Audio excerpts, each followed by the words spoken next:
Assalamualaikum warahmatullahi wabarakatuh. Hai pemirsa, bagaimana kabar kalian hari ini? Semoga selalu diberikan kesehatan, dan saya doakan kalian hari ini dimudahkan rezekinya, dan yang sakit semoga segera diangkat penyakitnya amin. Lama bungkam, Polda Jabar buka suara terkait perkembangan positif kasus Subang.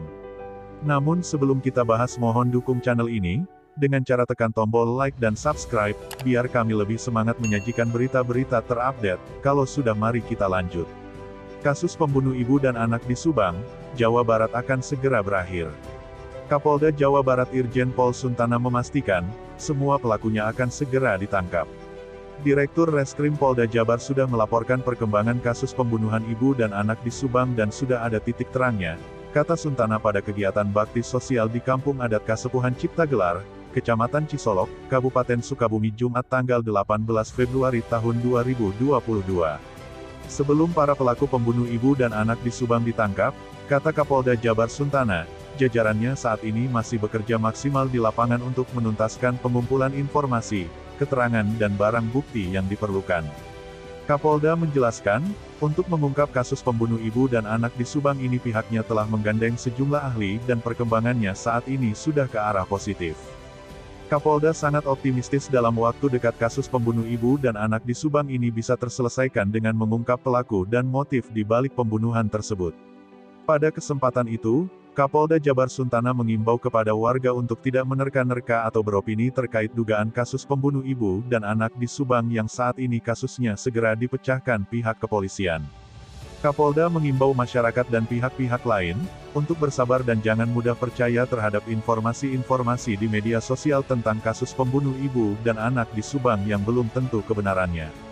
Kapolda menegaskan bahwa dalam penyelidikan kasus pembunuh ibu dan anak di Subang, pihaknya akan bekerja secara profesional. Selain itu, kepolisian juga akan mengumumkan kepada masyarakat setiap perkembangan kasus ini.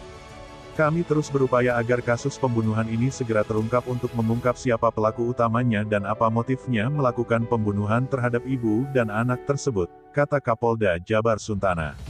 Sekedar mengingatkan kembali, kasus pembunuh ibu dan anak di Subang meminta korban jiwa Tuti Suhartini dan Amalia Mustika Ratu alias Amel. Jasad Tuti dan Amel ditemukan sudah tak bernyawa di dalam bagasi mobil Toyota Alphard milik korban yang diparkir di halaman rumahnya di Kampung Ciseti, Kecamatan Jalan Cagak, Kabupaten Subang, Jawa Barat, Rabu tanggal 18 Agustus tahun 2021.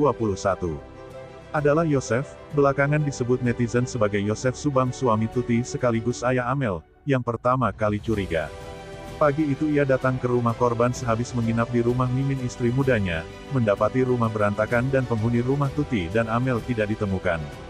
Lalu Yosef Subang bergegas menuju kantor polisi untuk melapor. Tak lama kemudian, polisi menemukan mayat kedua korban di dalam bagasi mobil Alphard dengan keadaan bertumpuk. Polisi memastikan jika korban Tuti Suhartini dan Amalia Mustika Ratu alias Amel meninggal dunia karena ada yang membunuh. Hingga saat ini, Senin tanggal 21 Februari tahun 2022, penyelidikan kasus pembunuh anak di Subang sudah berjalan 6 bulan lebih. Sebanyak 100 orang lebih saksi, 40 CCTV telah diperiksa tim penyidik kepolisian Polda Jabar dibantu Bareskrim Polri. Selain itu, Polda Jabar juga telah menurunkan anjing pelacak dan melakukan autopsi ulang terhadap jenazah korban pembunuh ibu dan anak di Subang yakni Tuti dan Amel. Paling akhir, Polda Jabar telah merilis sketsa wajah bagian belakang samping kanan terduga pelaku pembunuh ibu dan anak di Subang. Nah, gimana menurut kalian? Terima kasih telah menyimak video kami. Nantikan video-video terbaru selanjutnya hanya di channel Up Info.